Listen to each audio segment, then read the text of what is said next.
নমস্কার বন্ধুরা, স্বাদে বাঙালিয়ানা চ্যানেলে স্বাগত। সামনেই 1 জানুয়ারি আসছে। আমি ওই উপলক্ষে আজকে একটা বিরিয়ানির রেসিপি নিয়ে চলে এসেছি। বাঙালি মানেই তো খাওয়া দাওয়া। চলুন যাই দেখে নিই রেস্টুরেন্টের স্টাইলে কি করে বিরিয়ানি বানাতে হয়। এই বিরিয়ানি খেলে আর রেস্টুরেন্টে যাবেন না। বিরিয়ানি মশলাটা বানানোর জন্য যে মশলাগুলো লাগবে চলুন যাই সেটা দেখে নিই।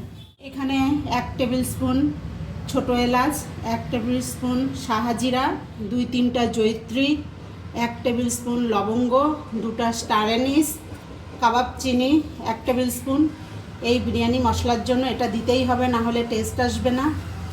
এখানে সাদা জিরা আছে 1 টেবিল স্পুন, ধনে আছে 1 টেবিল স্পুন, এখানে একটা বড় এলাচ আছে, কালো গোলমরিচ আছে 1 টেবিল স্পুন, সাদা গোলমরিচ আছে 1 টেবিল স্পুন, 2টো আছে দারচিনি, আর আছে জায়ফল অর্ধেকটা।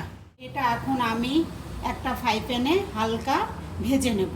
ফ্রাই প্যান বসিয়ে দিয়েছি, এর মধ্যে দিয়ে দেব হচ্ছে 2টো তেজপাতা, দারচিনি, জায়ফল আর স্টার অ্যানিস। এটা এখন আমি আগে একটু ভেজে নেব, যেহেতু এটা ভাজতে সময় লাগবে। সব মশলাগুলো দিয়ে দেব। এখন এটাও ভালো করে হালকা করে ভেজে নেব। এটা পুড়িয়ে ফেলা যাবে না, পুড়ে গেলে মশলাটা তিতো লাগবে।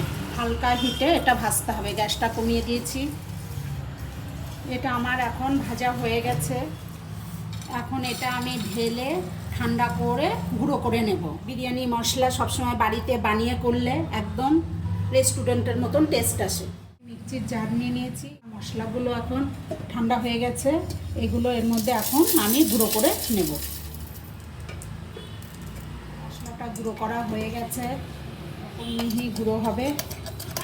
এখন আমি এটা, আমার সবটা তো লাগবে না, আমি একটা এয়ারটাইট কন্টেনারে করে রেখে দেব। 1 মাস অবধি রাখতে পারবেন, সুন্দর গন্ধ থাকবে। আমি 750 গ্রাম মাংস নিয়ে নিয়েছি।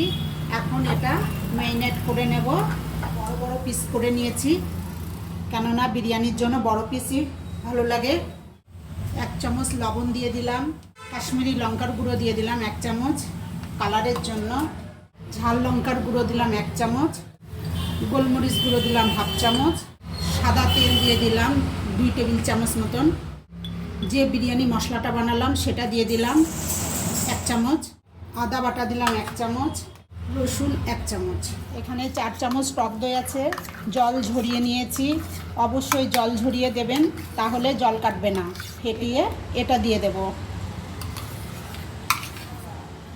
এখন এটা আমি ভালো করে মেখে নেব। এরকম ভালো করে মাখিয়ে নিতে হবে, তাহলে এর ভেতরে মশলাগুলো ঢুকবে। আমার এটা এখন মাখা হয়ে গেছে। এখন এটা আমি রেখে দেব 1 ঘন্টার জন্য। আপনাদের হাতে বেশি সময় থাকলে রাখতে পারেন, যত রেখে দিবেন তত ভালো হবে। এখানে কিছুটা গরম দুধ নিয়ে নিয়েছি, ওর মধ্যে আমি ভিজিয়ে দেব কেশর। পুরোটাই দিয়ে দিলাম। এটা আমি ভিজিয়ে রাখবো কেশরটা গলে যাওয়া অবধি, পরে এটা আমি ইউজ করব। এখানে একটা সসপ্যান নিয়ে নিয়েছি, সসপ্যানে জল বসিয়ে দিয়েছি, গ্যাসটা জ্বালিয়ে দিলাম। জলটা আমার ফুটে উঠেছে। এখন আমি গোটা গরম মশলাগুলো দিয়ে দেবো। 4 অ্যানিস, 2টা এলাচ, 2টা দারচিনি, অল্প একটু জয়িত্রী ফুল, 2টা লবঙ্গ, গোলমরিচ আর 2টা তেজপাতা। আর দিয়ে দেব 2 চামচ মতন সাদা তেল। তেলটা দিলে ভাতটা গায়ে গায়ে লাগবে না। এখন আমি চালটাও দিয়ে দিচ্ছি। এই ভাত করার জন্য চালটা আমি আধা ঘন্টা আগে ভিজিয়ে রাখছিলাম। যতক্ষণ ভিজিয়ে রাখবেন তাহলেই ভাতটা ভালো হবে। আর এই ভাতটা করার জন্য জলের পরিমাণটা বেশি নিতে হবে। 2.5 কাপ চাল নিয়েছি। ভাতটা আমার ফুটে উঠেছে। বিরিয়ানির ভাত করাটা খুব চাপের, কেননা বেশি সিদ্ধ হয়ে গেলে হবে না, সেই জন্য এটার উপরে ধ্যান রাখতে হবে।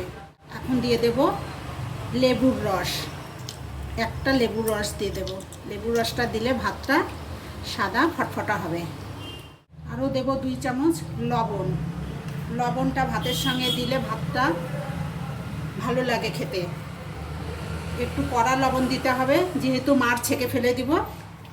এই যে আমার ভাতটা হয়ে গেছে, কেননা এটা আমি পুরো সেদ্ধ করব না, 80% সিদ্ধ করব, দমে সিদ্ধ হবে। এখন আমি ভাতটাকে ছেঁকে নেব। এখানে একটা কড়াই বসিয়ে দিয়েছি, তেল দিচ্ছি, বেশি করে তেল দেব পেঁয়াজের বেরেস্তা করার জন্য। তেলটা গরম হয়ে গেছে, পেঁয়াজ বেরেস্তাটা করে নেব। পেঁয়াজটা দিয়ে দিলাম, এরকম কন্টিনিউ নেড়ে পেঁয়াজটাকে ভেজে নেব। পেঁয়াজটা পোড়ানো যাবে না। যতক্ষণ বেরেস্তা হচ্ছে ততক্ষণ আমি এই আলুটাকে লবণ হলুদ দিয়ে মেখে নেব।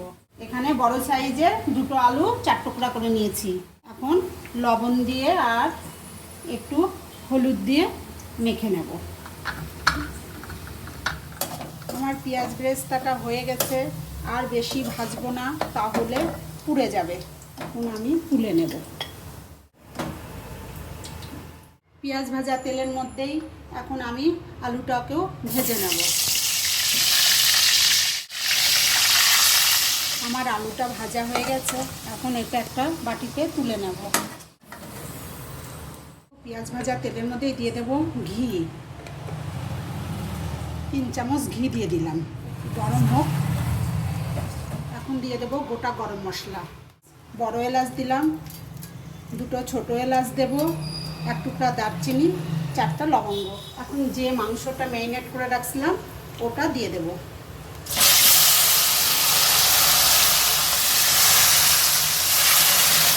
মাংসটা এরকম কষিয়ে নেব, হাই হিটেই কষাবো। যে পেঁয়াজ বেরেস্তাটা করে রাখছি তার থেকে একটু পেঁয়াজ আমি এই মাংসের মধ্যে দিয়ে দেব, আর বাদ বাকিটা আমি বিরিয়ানি সাজানোর সময় দেব। এটা দিয়েও সুন্দর করে নেড়ে নেব। এটাতে জল বেশি পড়বে না, তো এটা কষানোর উপরেই মাংসটা সিদ্ধ হবে। আমার মাংসটা মোটামুটি কষানো হয়ে গেছে। দেবো যে আলুটা ভেজে রাখছি, আলুটা দিয়েও কষবো। কষানো হয়ে গেছে, এখন আমি গরম মশলার গুঁড়ো দিয়ে দেব কেওড়া জল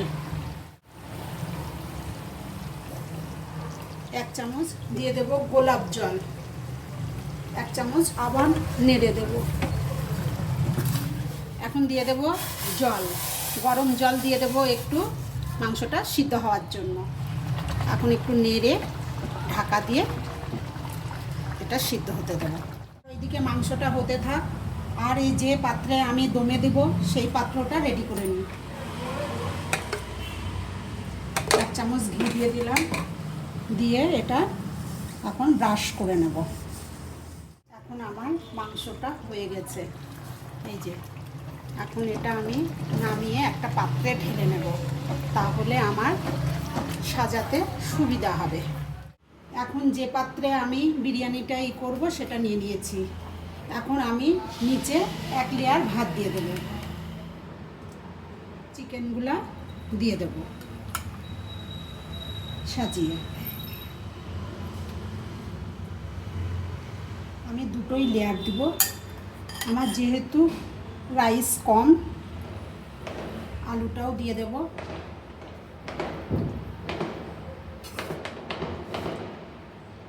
গ্রেভি দিয়ে দেব। এখন দিয়ে দেবো এর উপর দিয়ে হালকা বিরিয়ানি মশলা, দিয়ে দেব পেঁয়াজ বেরেস্তা। এখন দিয়ে দেব আরেক লেয়ার ভাত।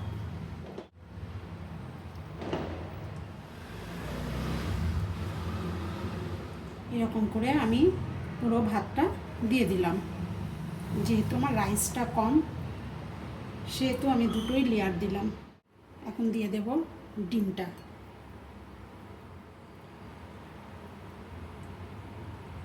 দিয়ে দেবো পেঁয়াজ বেরেস্তাটা। এখন দিয়ে দেবো হালকা করে বিরিয়ানি মশলা, দিয়ে দেবো গোলাপ জল 1 চামচ, দিয়ে দেবো কেওড়া জল, উপর দিয়ে দেবো ঘি, কেশর ভেজানো যে দুধটা রেখে দিয়েছিলাম সেটা দিয়ে দেব।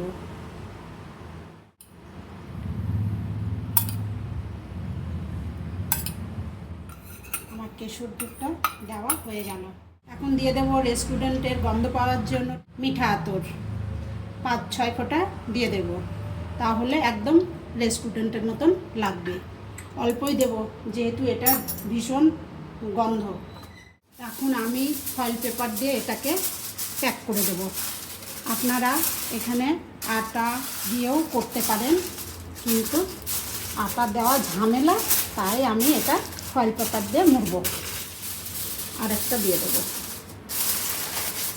ফয়েল পেপার দিয়ে এটাকে প্যাক করলে কোনো ঝামেলা নাই। আটা দিলে ভীষণ ঝামেলা হয়। আপনাদের কাছে ফয়েল পেপার না থাকলে আপনারা আটা দিয়েও করতে পারেন। এটা এখন আমি এরকম করে ঢাকনা দিয়ে আটকে দিলে একদম এয়ারটাইটের মতন হয়ে যাবে, আর কোনো দিক দিয়ে হাওয়া বেরোনোর চান্স নেই। এটা আমি একটা চাটু বসিয়ে দিয়েছি, ওটা 10 মিনিট গরম করে নিয়েছি। ওটার উপরে এখন এটা আমি দমে দেব। লো হিটে এটা বসিয়ে দিলাম 20 মিনিটের জন্য। আমার 20 মিনিট হয়ে গেছে। এখন আমি গ্যাসটা অফ করে দিচ্ছি, তারপরে 10 মিনিট পর আপনাদেরকে দেখাচ্ছি।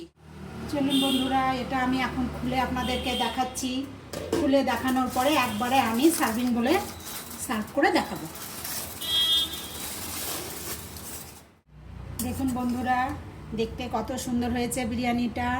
দেখুন একদম ভেতর থেকে জুসি, উপর থেকে কত সুন্দর হয়েছে। এখন আপনাদেরকে আমি সার্ভ করে দেখাচ্ছি। দেখুন বন্ধুরা, বিরিয়ানিটা একদম রেস্টুরেন্টের স্টাইলে হয়েছে, সেই গন্ধ বেরিয়েছে, খেতেও একদম রেস্টুরেন্টের মতনই লাগে। আপনাদের যদি ভিডিওটা দেখে পছন্দ হয় তাহলে আপনারা একবার হলেও বাড়িতে করে খেয়ে দেখবেন। আসবো আবার নতুন কোনো ভিডিও নিয়ে।